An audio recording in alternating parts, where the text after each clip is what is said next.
Fashion has always been humanity's loudest way of saying, yes, I made this choice on purpose. And history proves that people once risked poisoning, blindness, broken bones, drowning, and public humiliation just to look expensive, elegant, or slightly more marriageable. From wigs that could become insect real estate to shoes that made walking a group project, these are 32 of the weirdest fashion trends in history. And honestly, after this, modern Crocs may deserve an apology. 1.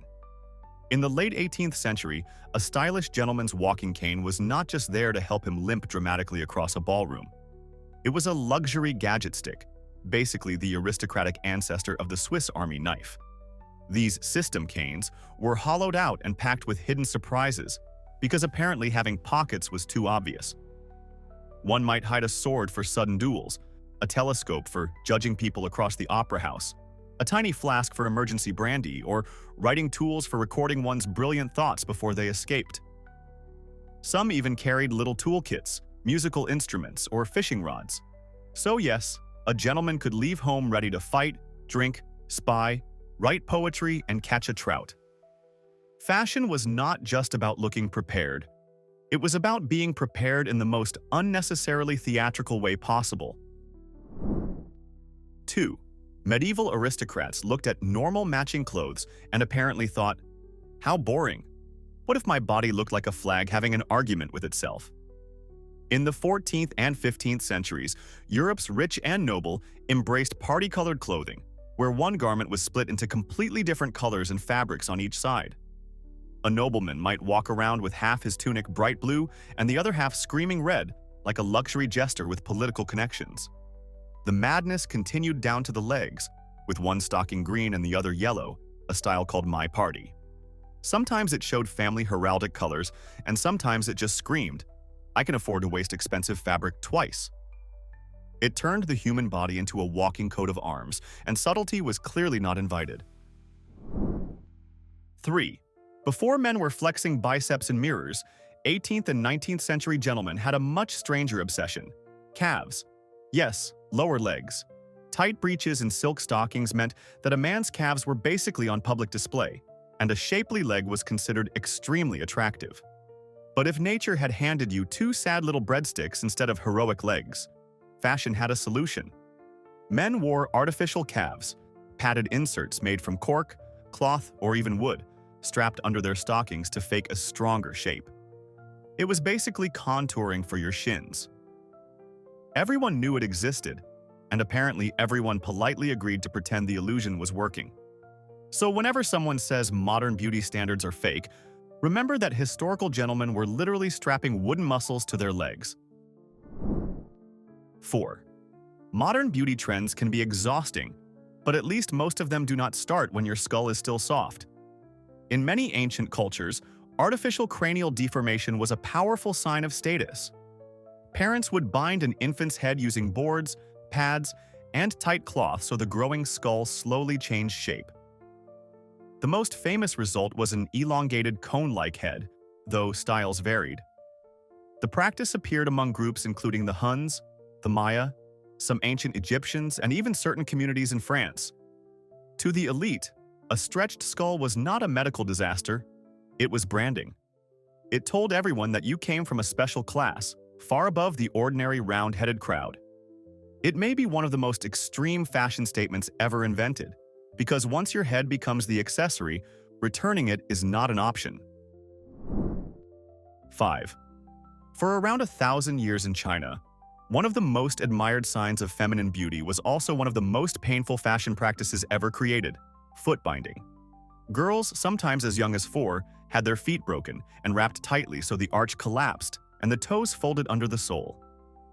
The desired result was the tiny lotus foot, sometimes only 3 inches long, treated as the peak of refinement. But this was not just about beauty, it was about status and control. A woman with bound feet showed that her family was wealthy enough for her not to work, move freely, or even walk normally. She became a painful symbol of privilege, elegance, and dependence all at once. It is fashion at its darkest, suffering packaged as beauty, and cruelty sold as sophistication. 6. If you visited ancient Greece or Rome with tweezers in your bag, people might think you were sabotaging your own face. In those worlds, a monobrow was not a grooming emergency. It was a beauty goal. A single, unbroken brow was seen as a sign of intelligence, purity, and feminine elegance. Naturally, not everyone was born with the glorious brow bridge of destiny. So many women simply created one. They used substances like coal or antimony powder to draw a dark connection between the eyebrows. For extra realism, some reportedly used tree resin to attach little patches of goat hair. Yes, goat hair. On the forehead. For beauty. It is a perfect reminder that beauty standards are not universal truths handed down from heaven. Sometimes they are just history yelling, "Glue the goat hair on and look clever." 7. The giant ruff collar of Elizabethan and Jacobean fashion looked regal in portraits, but in real life it was basically a luxury neck barricade.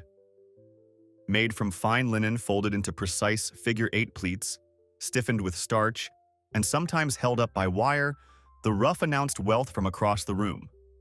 It also announced that eating lunch would now be a tactical operation. The biggest ruffs were so wide that bringing food from plate to mouth with normal utensils became genuinely difficult.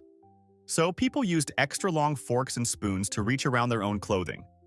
Imagine needing specialized cutlery because your collar has decided to become a personal fortress. It was elegant, expensive, and wildly inconvenient. Nothing says high status like almost starving because your neck accessory has entered the conversation. 8. The classic fairy tale princess hat was not invented by cartoon designers. It came from a real 15th century fashion monster called the hennin. European noblewomen wore these tall cone-shaped or steeple-like hats, and height mattered. A nobleman's wife might wear a cone about a foot tall, while a princess could wear one towering 3 feet above her head. Add jewels, a flowing veil, and the constant risk of tipping over, and suddenly royal elegance looks like a balance challenge. Moving through daily life became a logistical nightmare. Doorways were enemies. Low ceilings were personal insults. Women had to stoop and maneuver just to exist indoors, looking less like untouchable nobility and more like someone permanently searching the floor for a dropped earring. High fashion, very literally, had gone too high. 9. In the 1760s, wealthy Englishmen came back from their grand tour of Italy, obsessed with pasta, Italian style, and apparently the idea that hair should be visible from another postal district. They became known as the macaronis, and their signature look was an absurdly tall powdered wig, often topped with a tiny little hat like a cherry on a ridiculous cake. The structure depended on greasy pomade made from animal fat, usually bear or pig, then coated in white powder that could contain lead. So the final result was sticky, smelly, toxic, and irresistibly attractive to lice. Stories even claim that mice could make homes in these towering hair constructions. Whether every mouse rumor was true or not, the vibe is clear. Luxury fashion had become a portable ecosystem with social ambition. 10. In much of the modern West, people chase the bright white smile. But for centuries in Japan, elegance went in the opposite direction. Ohaguro was the practice of dyeing the teeth deep black, and it was considered beautiful, mature, refined, and sometimes a sign of marital commitment. The process involved an unpleasant mixture made from iron filings dissolved in vinegar and combined with plant tannins. This dark liquid was painted onto the teeth regularly, producing a glossy black finish. To modern eyes, it can look like a dental emergency, but at the time it worked beautifully with pale face makeup and was believed to protect the teeth from decay. It is one of those historical fashion choices that reminds you beauty is basically a cultural agreement. Change the culture and suddenly, the nightmare smile becomes high society elegance. 11. A perfect smile in the 18th and 19th centuries could be stunning, especially if you did not ask too many questions about where it came from. Before modern dental implants and polished veneers, wealthy people who lost teeth could buy dentures made with real human teeth. The most infamous were called Waterloo teeth, named after the battlefields that supplied so many fresh mouths. After major battles, scavengers and entrepreneurs followed the armies and removed teeth from dead young soldiers, because war apparently did not stop being horrifying once the fighting ended. Dentists then cleaned, shaped, and mounted those teeth into ivory bases for rich clients. So that charming aristocratic grin in an old portrait might not be charming at all. It might be someone else's battlefield souvenir, politely smiling from beyond the grave. 12. In the late Middle Ages and early Renaissance, the dream female face included a large, smooth forehead because nothing said noble intelligence like looking slightly unfinished. To achieve this high, domed look, women plucked or shaved back their hairlines, sometimes removing inches of hair. But fashion rarely knows when to stop. So many also removed most or all of their eyebrows, and in some cases even their eyelashes. The goal was to elongate the face and make the forehead the star of the show. The result was serene, aristocratic, and just a little bit alien, like a Renaissance painting quietly preparing to abduct you. Today, people complain about eyebrow maintenance, which is fair. But medieval beauty routines were basically a full campaign against facial hair, and the forehead always won. 13. In the 1770s, French high society decided that hair should no longer be hair. It should be architecture, propaganda, and theater stacked on top of a human skull. Women's hairstyles grew into enormous structures built with wire frames, horsehair pads, and sticky animal fat pomade. To celebrate a naval victory, some fashionable women even placed a fully rigged model warship into their hair. Not a little bow, not a tasteful clip, a warship. Then the whole tower might be dusted with flour, because nothing improves a greasy, flammable hair monument like powdered food. These styles became so huge that women had to ride low in carriages and struggle through doorways. It was the ultimate aristocratic flex. My head is not merely decorated, my head has its own foreign policy. 14.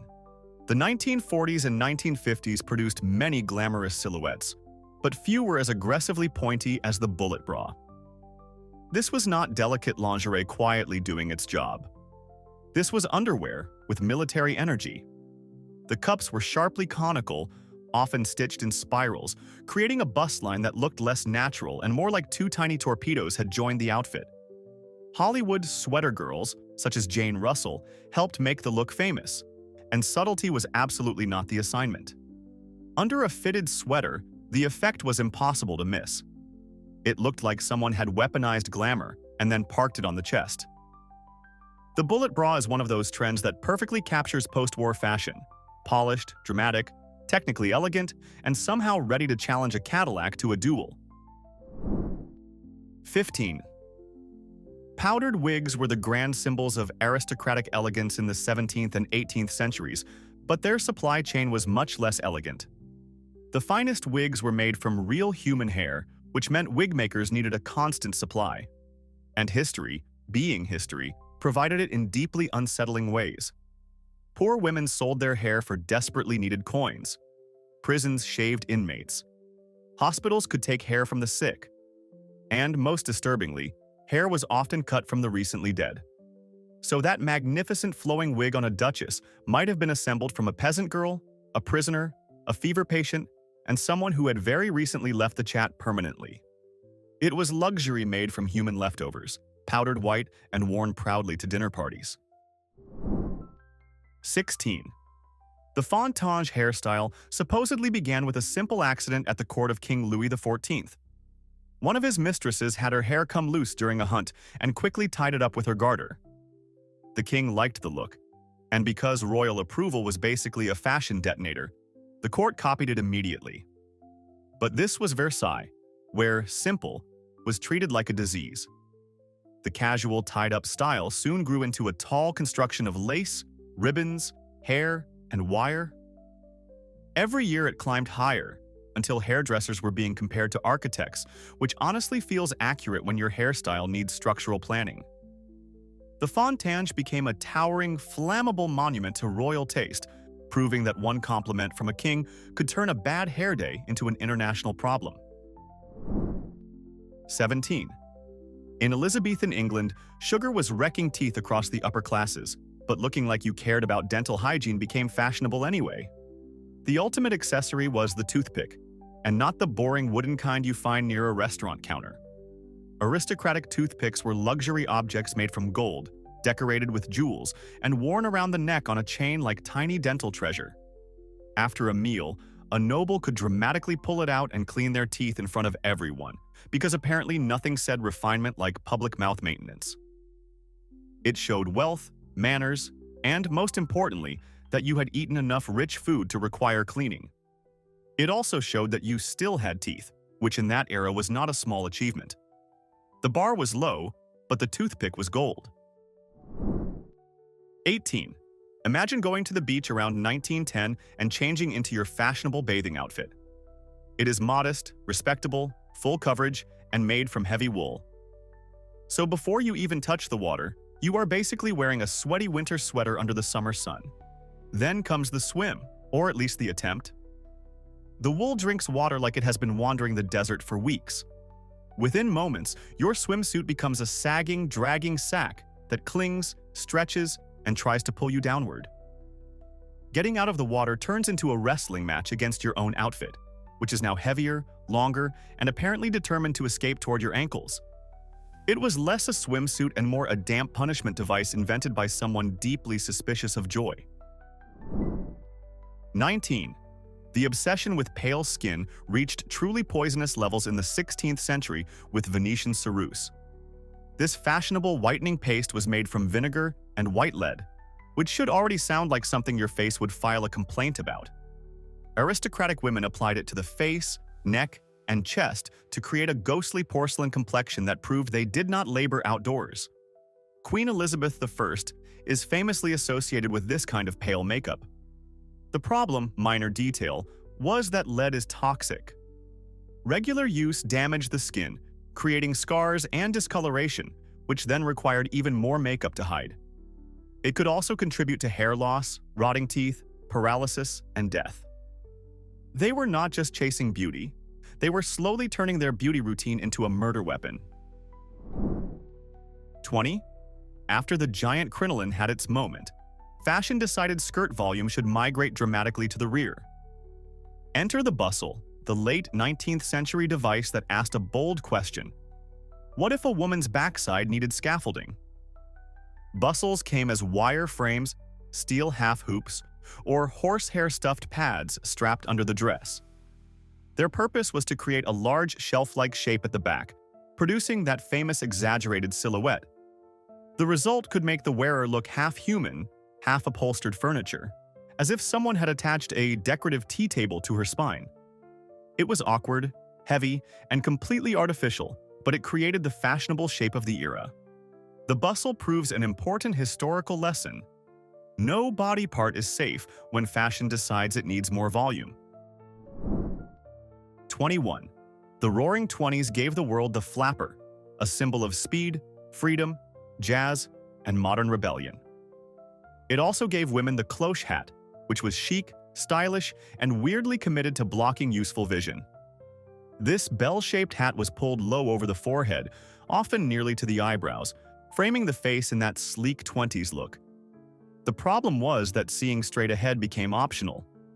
To look where they were going, women often had to lift their chin, creating a fashionable air of arrogance while secretly trying not to walk into traffic. And traffic was becoming a bigger problem, thanks to automobiles filling city streets. So the cloche hat captured the decade perfectly. Elegant, modern, dramatic, and just reckless enough to make crossing the road feel like a stylish near-death experience. 22. In Renaissance, Italy, some women wanted their eyes to look dark, wide, and irresistibly captivating. Their chosen beauty aid was belladonna, a poisonous plant whose name means beautiful lady, because history enjoys naming danger politely. Women used drops made from the plant to dilate their pupils. The chemical atropine relaxed eye muscles, making the pupils expand into a dreamy, doe-eyed look.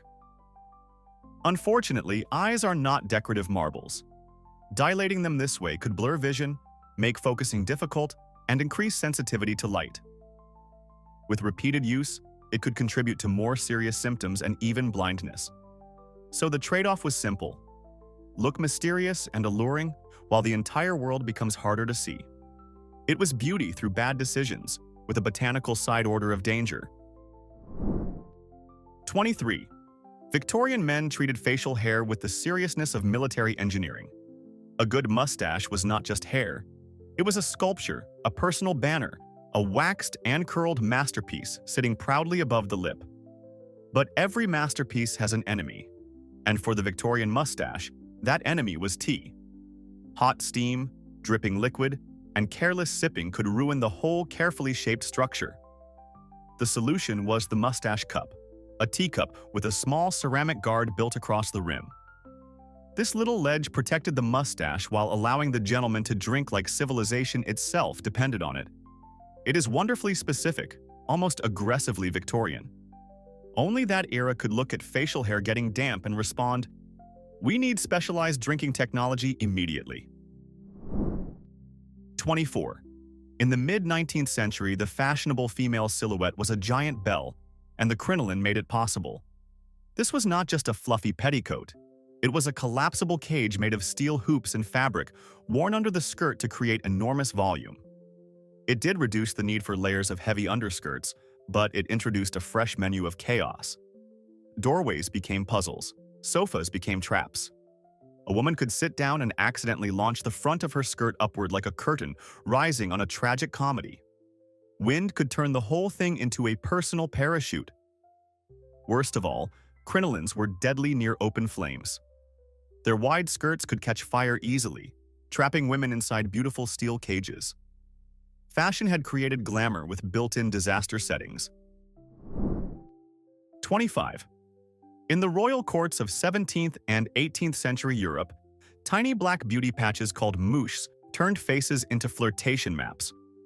These little pieces of velvet, silk, or taffeta could be cut into circles, hearts, stars, or even miniature carriage shapes. At first, they helped cover blemishes or smallpox scars, but society quickly made them more dramatic, because of course it did. The placement of a patch could send a message. Near the eye could suggest passion. On the cheek might signal marriage.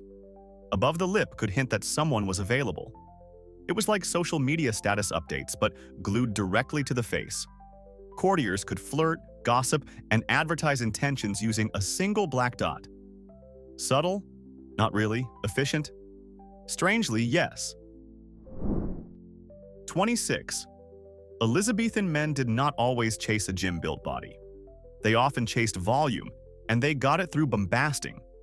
This meant stuffing clothing with padding until the wearer looked powerful, wealthy, and possibly inflatable. Doublets, sleeves, and trunk hose could be packed with horsehair, wool, cotton, rags, or even sawdust. The result was a huge chest, exaggerated limbs, and the famous peascod belly jutting forward like a padded declaration of importance. A fashionable nobleman could end up looking less like a warrior and more like a fancy upholstered cannonball. Movement was not the priority.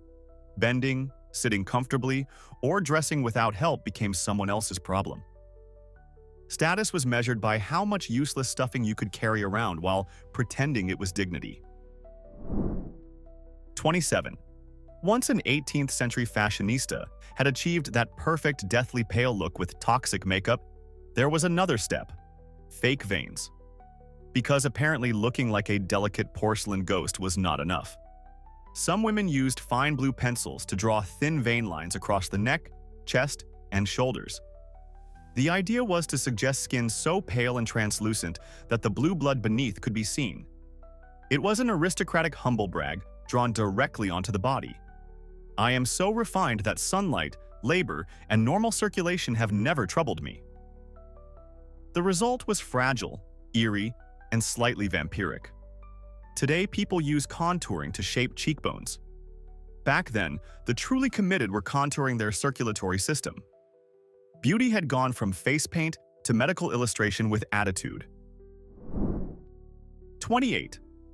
In the high Middle Ages, a man's status could be measured by his shoes, specifically by how absurdly long the toes were.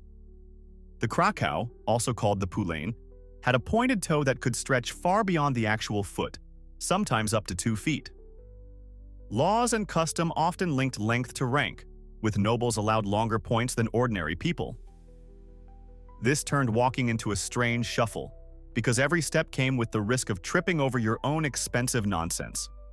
In extreme cases, the shoe tips were tied up to the knees with little chains so they would not drag on the ground.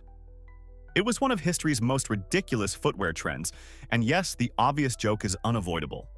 Medieval men were absolutely obsessed with adding a few extra inches.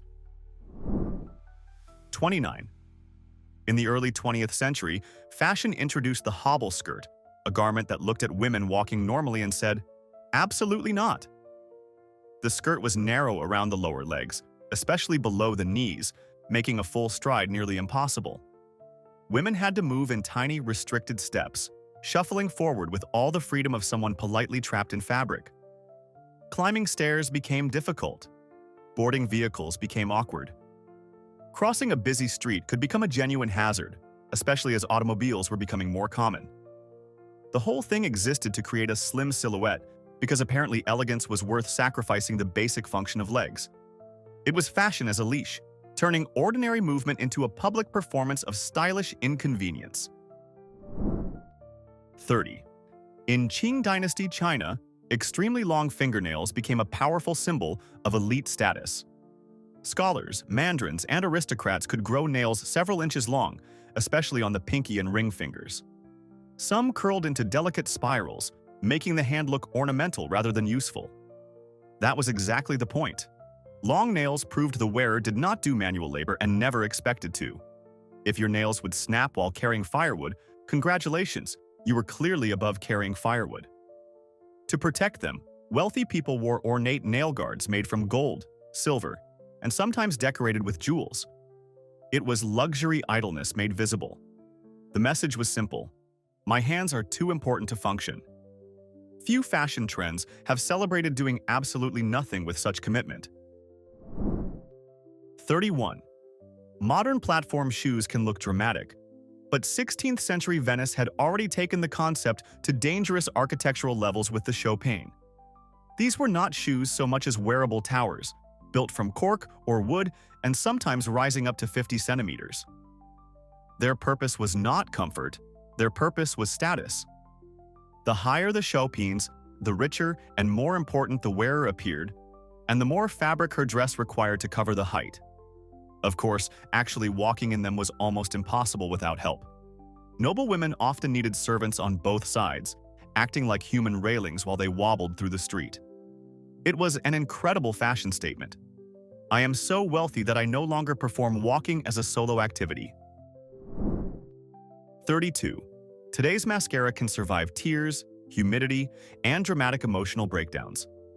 Early 20th century mascara was much less heroic. Some early formulas were basically a messy blend of petroleum jelly and fine coal dust, which sounds less like cosmetics and more like something found under a train. It darkened the lashes, so technically it worked. The problem was that it had the staying power of a nervous snowflake.